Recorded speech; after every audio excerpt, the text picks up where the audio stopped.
You have been a corrections officer at Redwood State Penitentiary for 7 years. It was never a dream job. No kid grows up saying they want to spend their life locking metal doors behind dangerous men.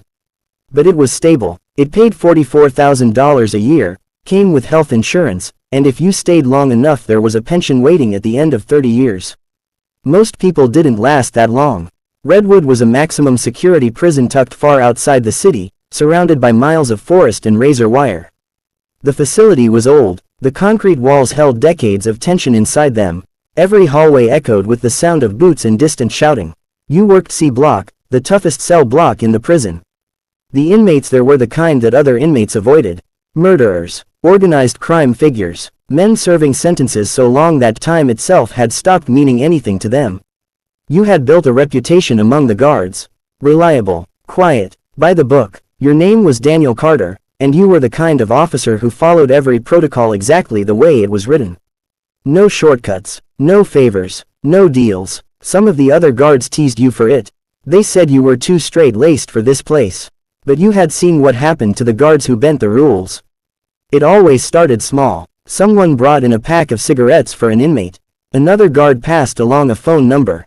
Then one day they were smuggling drugs or cash, and suddenly Internal Affairs was knocking on their door. You weren't going to be that guy. You had too much to lose. You had a wife named Laura. 2 kids, a 14-year-old daughter named Emily who was obsessed with soccer.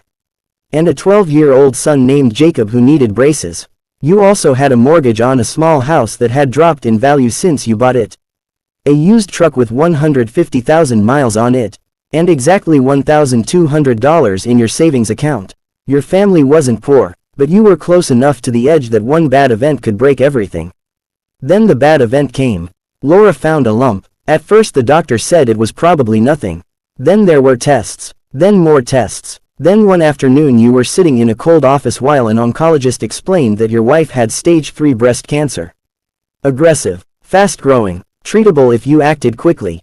The doctor spoke calmly about chemotherapy, radiation, surgery, and recovery timelines. But your brain got stuck on one word. Cost. Insurance covered part of the treatment. But not enough. The deductible alone was $6,000. Chemotherapy co-pays would push the total over $15,000. And that didn't include medications, follow-up scans, or the possibility of complications. You sat there holding Laura's hand while the doctor explained everything. She was trying not to cry. You were trying to figure out how to pay for it. Your savings wouldn't even cover the deductible. You thought about second jobs. Night security, weekend warehouse work, driving for ride-share companies after your prison shifts. But the math didn't work. Even if you worked 80 hours a week, it wouldn't come fast enough. Cancer doesn't wait for people to catch up financially. That was when Victor Salazar started paying attention to you. Victor had been in Redwood for 10 years. He was 50 years old, serving life for drug trafficking and organized crime. But unlike most inmates in C Block, Victor didn't shout or threaten anyone. He read books, history, philosophy, business. Other inmates left him alone. Not because they respected him. Because they feared the connections he still had outside. You were doing evening rounds one day when Victor spoke to you. He didn't raise his voice. He simply looked up from his bunk. "Officer Carter," he said calmly. You stopped. Technically you weren't supposed to have conversations with inmates. But something about his tone made you pause. "How's your wife doing?" he asked. Your body froze. You had never told anyone at work about Laura's diagnosis. Not yet. "How do you know about that?" you asked quietly. Victor gave a small smile. "Information travels," he said. He listed things about your life. Your wife's name, your kids, Emily's soccer tournaments, Jacob's braces. He said it all calmly, like he was discussing the weather. He wasn't threatening you, but the message was clear. He knew everything. Then he made an offer. One delivery, a package, nothing dangerous, just documents. Bring it inside and hand it to him. $5,000, cash. You said no immediately. You walked away before he could finish talking. That night you sat at your kitchen table staring at medical bills. $5,000 would pay for 3 chemotherapy sessions. $5,000 meant your wife could start treatment immediately. You told yourself you were just thinking about it. You weren't going to do it. Just imagining the possibility. But the thought stayed with you. For 4 days you watched Laura try to stay strong for the kids.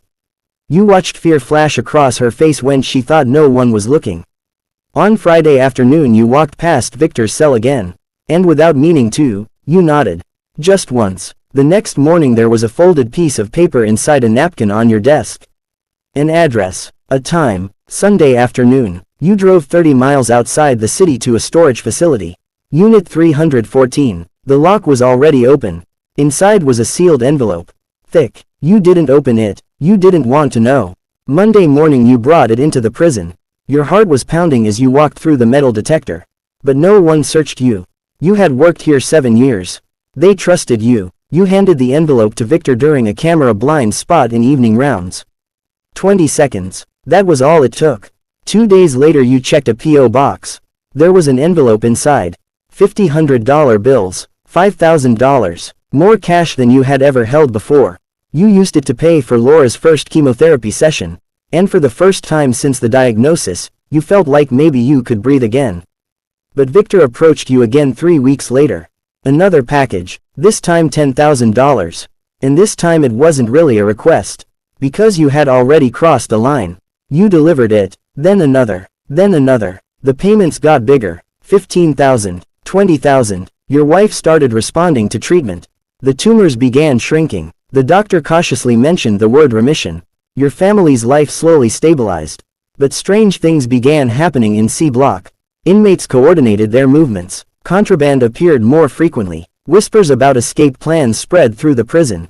You began to realize the envelopes weren't legal documents. They were instructions, blueprints, operational plans. Victor was running a criminal network from inside prison. And you were helping him do it. Then everything fell apart. One morning alarms screamed through Redwood. Full lockdown. 6 inmates had escaped during a transport. They ambushed a prison van on the highway. 2 guards were injured. 1 was killed. Officer Mark Ellison, your friend. You had eaten breakfast with him almost every shift. He had a wife. And a toddler. Internal Affairs started investigating immediately. You saw the list of escaped inmates. 2 of them had lived in C Block. 2 of them were connected to Victor. And suddenly you understood. The documents you delivered had helped plan the escape. The FBI arrived 3 days later. Not just internal affairs. Federal agents. They brought you into a small room. They showed you security footage. You delivering packages. They showed you financial records. Deposits matching the exact dates. They showed you transcripts of Victor's conversations. You were trapped. You were facing 20 years in prison. Unless you helped them. Wear a wire. Gather evidence. Help bring Victor down. In exchange they would reduce the charges. You agreed. For 6 months you secretly worked with the FBI. You recorded conversations. Delivered monitored packages. Built the case. Eventually the arrests came. Victor Salazar. 17 inmates. 6 corrupt guards. Dozens of outside associates. It became the largest organized crime bust in the state's history. But your name never appeared in the news. Confidential informant. Your wife recovered. The cancer went into remission. Your daughter earned a soccer scholarship. Your son got his braces off. Your family survived. But every day you walked past the empty desk where Mark Ellison used to sit. His son would grow up without a father. And you would always know that one desperate decision helped set that tragedy in motion. You stayed working at Redwood. Not because you wanted to. Because leaving felt like running away from the truth. 5 years later you are still there. Same corridors. Same steel doors. Same memories. Your family thinks you saved them. They don't know the price you paid. And they never will. Because some choices protect the people you love. Even if they destroy the person you